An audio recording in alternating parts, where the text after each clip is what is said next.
အင်ကိုလွမ်းတာတော့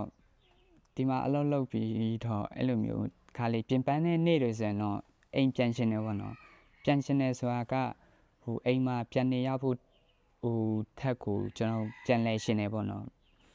အိမ်ကိုထွက်လာတာ9နှစ်ကျော်ပြီပြင်မဲ့ဒါပေမဲ့အိမ်ကိုတော့ခါမှပြန်ရသေးဘူးပေါ့နော်ပြန်ရသေးဘူးဆိုတော့အိမ်မှာခုချိန်မှာဘယ်သူမှလည်းမရှိတော့ဘူးပေါ့နော်အရင်တော့ကကျွန်တော်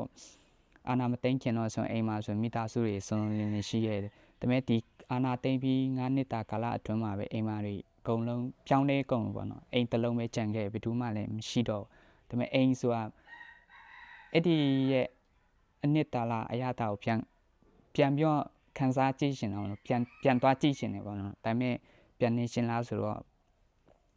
စိတ်ထဲမှာတော့ပြန်မနေရှင်တော့ပေါ့နော်